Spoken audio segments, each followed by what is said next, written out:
మార్జినల్గా నీకు 40% జనం సాలిడ్గా వేశారు. ఇంకోటి ఏంటంటే బీజేపీతో పొత్తుకు వాళ్ళు పోతున్నప్పుడు ఈయనతో పొత్తు అడిగితే వాళ్ళు వచ్చేవాళ్ళు ఇటు. ఆయన ఎత్తుగడల రీత్యానైనా నేను anti BJP all the time, ఆయనకు అంత నష్టం జరిగేది బీజేపీతో వాళ్ళు పొత్తుకు పోయింది అనుకో. ఎందుకంటే బీజేపీ చాలా పనులు ఎన్నికల్లో చేస్తుంది అనేది ఉన్నది. ఆ పనులన్నీ ఇటయ్యేటి. ఓకే,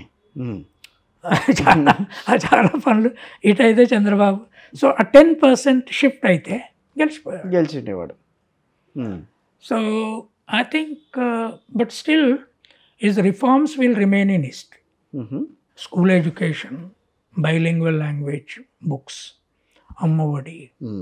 అంటే పాలకుడు నిరంతరం పాలించాలని లేదు, మనుషుల మధ్య మంచి గవర్నింగ్ మ్యాన్గా ఉండాలంటే.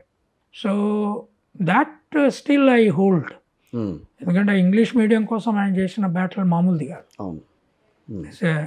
ఇది హిస్టారిక్ బ్యాటిల్ అది వీళ్ళందరి మీద.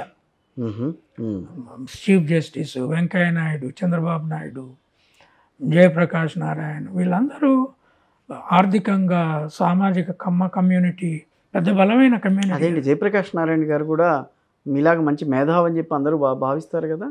అంటే ఆయన చంద్రబాబు ఎట్లా ఇప్పుడు సినిమా డైరెక్టర్ ఏం చెప్తాడో యాక్టర్ అట్లా యాక్ట్ చేస్తాడు. అవును, చంద్రబాబు నాయుడు ఆయన డైరెక్టర్. ఆ డైరెక్షన్ బట్టి ఈయన మేధావి బ్రెయిన్ సెల్స్ రిలీజ్ అవుతుంటాయి, లేకపోతే లాక్ అవుతాయి. మేధావి అంటే ఈ తెలుగు రాష్ట్రాలలో దరిద్రం ఏంటి అంటే కొంతమంది తెలుగు కవులు ఉంటారు, తెలుగు రచయితలు ఉంటారు, బట్ వీళ్ళకు ఒక ఇంటర్నేషనల్ విజన్ ఏమీ లేదు. అంటే ఒక్క తెలుగు పుస్తకం కూడా ఇంగ్లీష్లోకి అనువాదం అయ్యి ఒక బూకర్ ప్రైజో ఒక నోబెల్ ప్రైజో స్థాయికి పోయి రాసిన వాళ్ళు ఎవరు లేరు. ఉంటే మా అనువాదం కావాలి కదా, పోతాయి కదా, రైట్. అంటే ఇప్పుడు నా ఇంగ్లీష్ పుస్తకాలు ఏమో ప్రైజుల కోసం పోయింది కదా, నేను అందుకోసం రాసినా కూడా. But world wide they are known. వీళ్ళు ఏ పుస్తకాలు రాసిన వాళ్ళు కాదు, కానీ మేధావులుగా ప్రచారం చేసుకుంటారు. ఎందుకు? వాళ్ళకు ఒక మీడియా ఉంది కనుక. ఇప్పుడు ఏంది, రామోజీరావు రాయనిచ్చినంత కాలము జయప్రకాష్ నారాయణ ఈనాడులోనే రాయగలిగే మేధావి.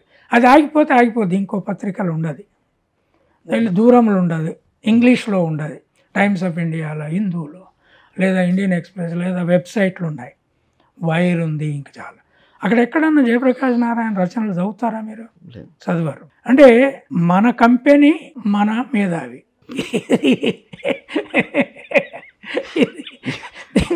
దీనికి మనం ఏం చేయాలి? ఆయనతో వైరం ఉందేమో. నాకు వైరాలు ఏం లేవు, అంత గట్టిగా ఆయన్ని విమర్శిస్తున్నారు. విమర్శ అంటే అది కాదండి. ఇప్పుడు ఇంగ్లీష్ మీడియం పట్ల వీళ్ళు వ్యవహరించిన తీరు, వాళ్ళ పిల్లల్ని చదువుకొని, అంటే మీతో సమానంగా ఆయన మేధావని మీరు ఒప్పుకోవట్లేదా? నాకు అనవసరం. నేను ఆయనతోటి పోటీ పడి ఆయన మా తానాలను ఆటాలను నాకు అవార్డు రావాలని పోతాను. నాకు ఆ పనే లేదు. సో నాకు పోటీ ఏముందండి. వీళ్ళు ఎంత ప్రజాస్వాములు అంటే లోక్సత్తా అని పార్టీ పెడతారు, ఆయనే నిరంతర ప్రెసిడెంట్. ఆయన తప్ప ఇంకో పేరు ఎవరిదో మనకు తెలియదు. దాంట్లో ఆయన మాట్లాడితే లోకసత్తా మాట్లాడినట్టు. ఆయన ఎమ్మెల్యేగా పోటీ చేస్తాడు. ఎక్కడ చేస్తాడు? కూకట్పల్లిలోనే చేస్తాడు. అది ఎవరి సాయంతో చేస్తాడు? చంద్రబాబు సాయంతో. అప్పుడే గెలుస్తాడు, తర్వాత ఇక చెయ్యాడు, గెలవాడు. ఇంకోనికి సీటే లేదు. ఇట్లనే మా దగ్గర కోదండరామరెడ్డి అని నా కొలీగ్, ఆయన ఒక పార్టీ పెట్టుకున్నాడు.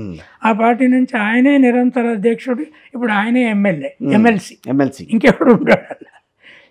This is not democracy.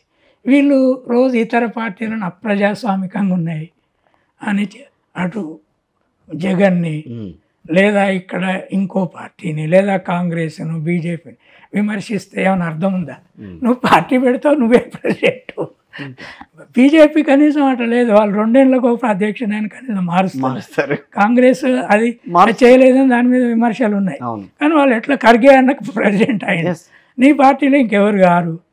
అది ఈ మేధావి వచ్చిన రోజు పార్టీ వస్తుంది, పార్టీ వచ్చిన రోజు డెమోక్రసీ కూడా వస్తుంది దేశం. ఎట్లా మరి? సో ఈ మేధావులు పార్టీలు మేధావులు నీతులు ఇది కుదరదు. ఓకే.